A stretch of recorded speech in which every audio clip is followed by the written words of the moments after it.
So hello guys, welcome back to my another blog. So कैसे हैं आप सब लोग? उम्मीद करती हूँ बहुत अच्छे होंगे। घर में रहो, इनका बिस्तर ठीक करो, उनका बिस्तर ठीक करो, सब सो के भाग जाते हैं, इनका बिस्तर सही करो। टाइटन का बढ़िया है, अपना घूम फिर के आते हैं, जहाँ मन करे फिर अपने बोरा पे आके स्थान ग्रहण कर लेते हैं। तो गाइज वीडियो बनाना कोई आसान काम नहीं होता है। वीडियो रात भर एडिटिंग करो, लाइक कमेंट भी नहीं करते हो तो कर लिया करो भाई। इतनी मेहनत से मैं वीडियो बनाती हूँ और लाइक आता नहीं तो मन नहीं करता वीडियो बनाने का। तो तुम सब अलग जुल जाते हो। इससे हमारे घर में हम चलने वाले इतने लोग हैं, ऊपर से तुम लोग आंख फाड़ के देख लोगे लेकिन हाथ फैला के कमेंट नहीं कर पाओगे। कैसा बना रही हो, कुछ 19-20 बताओ तो कैसा है क्या है। इन्हीं सब का जीवन बहुत ही अच्छा है। फोन चलाती रहती हैं, मम्मी से अपने लड़ झगड़ के ले आई। इनकी मम्मी बढ़िया खाना खा के दोपहर की नींद ले रही है। नवंबर का समय चालू हो गया है शादी ब्याह का। अब हम लोगों को कोई गाइस पूरी या बेलने के लिए भी नहीं बुलाता है। खा थोड़ी ना जाते थे जब पूरियां बेलते थे तो, लेकिन सारी परंपरा ही खत्म हो गई। पूरियां बेलने जाते थे तो 4 लोगों से मुलाकात होती थी, अच्छा बुरा पता चलता था कौन क्या है कैसा है। अब तो सब भाई हलवाई लग जाता है, हम लोगों का वो भी पत्ता कट गया है। खाने को अलग ही नहीं मिलता, घर में बनाओ तब वो खाओ, नहीं तो ना खाओ। आदमियों का सही है, बढ़िया पैंट शर्ट चढ़ाए चले गए, यार निमंत्रण है, ये है वो है। सगे संबंधियों में हमारे यहाँ शादी रहती है तब भी हमारी मम्मी नहीं लेके जाती हम लोगों को, कहती हैं पुटकी बांध के नहीं जाएंगे। अरे भाई अब हम पुटकी हैं, हम खुद चल सकते हैं, जा सकते हैं, लेकिन नहीं, पुटकी बांध के नहीं लेके जाएंगे। एक तो गाइड हमारे घर के जो लोग हैं वो खुद तो कहीं घूमने नहीं जाते और जितने भी लड़के लड़कियां होती हैं हम लोगों को भी घूमने के लिए कहीं नहीं कहते। मेरे पापा मम्मी भाई बहन जिंदगी बीत जाएगी लेकिन कब्बो नहीं कहेंगे चलो तुमको ये शहरी गाँव ये देश घुमा आए, कुछ तुम भी देख लो। कदापि नहीं कह सकते भाई साहब। ये लोग रुपया रख रख के पता नहीं क्या करने वाले हैं, जो हम लोगों को ये लोग घूमने के लिए जाने नहीं देते। घूमेंगे फिरेंगे, थोड़ा माहौल बदलेगा तो अच्छा लगेगा। तुम लेके तो चलो, मैं रुपया नहीं फूकूंगी, मैं मुंह बांधे जाऊंगी और मुंह बांधे चली आऊंगी, लेकिन ले तो चलो एक बार। दिन का दिन यहीं घर पे बैठी रहो, बाहर चली जाओ बैठी रहो, दुकान चली जाओ बैठी रहो, सड़क पे जाओ बैठी रहो, सड़क पे निकलो अंदर चलो, अरे यहाँ जाओ अंदर चलो। अंदर चल के इंसान करे क्या? फिर वही बर्तन झाड़ू पोछा बर्तन यही सब खाना पीना सबका सब कुछ हो गया है। अब ये आ रही है, इतनी देर से तुम कहाँ थी?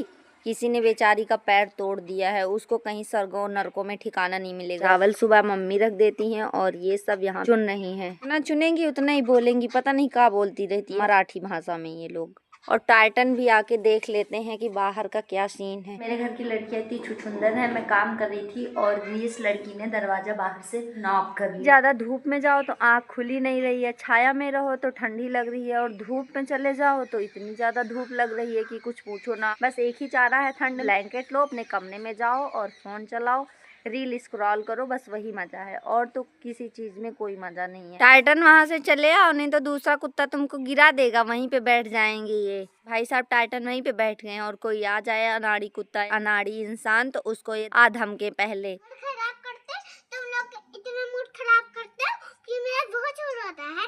हेयर फॉल की इतनी दिक्कत है, चाहे जितना तेल लगा के चोटी बना बना के मैं बांध लूं, बट चाहे 2 महीने हो जाए 3 महीने हो जाए, लेंथ मेरी उतनी ही रहती है, इतना है ये। अभी भी बाल बढ़ने की इतनी समस्या है कि कुछ पूछो ना। जितना तो बढ़ता नहीं है उससे ज़्यादा तो रोज़ टूट जा रहा है। गाइस मान लो मैं दूर दराज कोई आम फाम भर देती हूँ तो वहाँ भी कोई मुझे ले जाने वाला घर का आदमी तैयार नहीं होता है कि मुझे पेपर ही दिलवा लाए। ये अलग दुविधा है। अगर मैं फॉर्म किसी का भर दूंगी तो अंत में पता चलेगा पेपर तो फलाने जगह है। इतनी दूर जाने से अच्छा है कि पेपर ही ना दो। हमारे घर में किसी से कुछ नहीं होता है, हम फॉर्म भरते रहते हैं, दूर है सेंटर, जाना नहीं है। तुम सबको पता है जब मैं स्कूल में पढ़ती थी तब भी हमारी मम्मी आज तक हमको स्कूल हाथ पकड़ के ना छोड़ने गई ना ही कभी लाने गई। और हम देखते हैं हमारे तरफ स्कूल है, बच्चों की मम्मियाँ लेके आती हैं लेके जाती हैं। पता नहीं हमको छोटेपन से ही सुख नहीं था या फिर बड़े हुए तब से सुख नहीं है। खुद साइकिल खींच के आती थी, खुद साइकिल खींच के जाती थी भाई साहब, और चेन उतर जाता था साइकिल का तो वो भी मैं खुद ही चढ़ाती थी क्योंकि कोई उतरता ही नहीं था भाई साहब कि चेन चढ़ा दें। रास्ते में कोई रुकता ही नहीं था, सब अपना मस्ती चाल में चले जाएं। गाइस जिस वाले अमरूद का मैंने इतना फल खाया, इतना फल खाया, लुक एट दिस, देख सकते हैं। फिर एक जाम बड़ा सा हो गया है अमरूद, देख सकते हो बड़ा बड़ा अमरूद है लेकिन अभी वो कच्चा है। बहुत ही अच्छा अमरूद है भाई साहब, मीठा स्वादिष्ट। हड़ाई के दिन हमारे यहाँ ढेर सारा गन्ना था, 6-7 गन्ने उसमें से निकल गए। सो अब देख सकते हो इसमें कुछ नहीं है।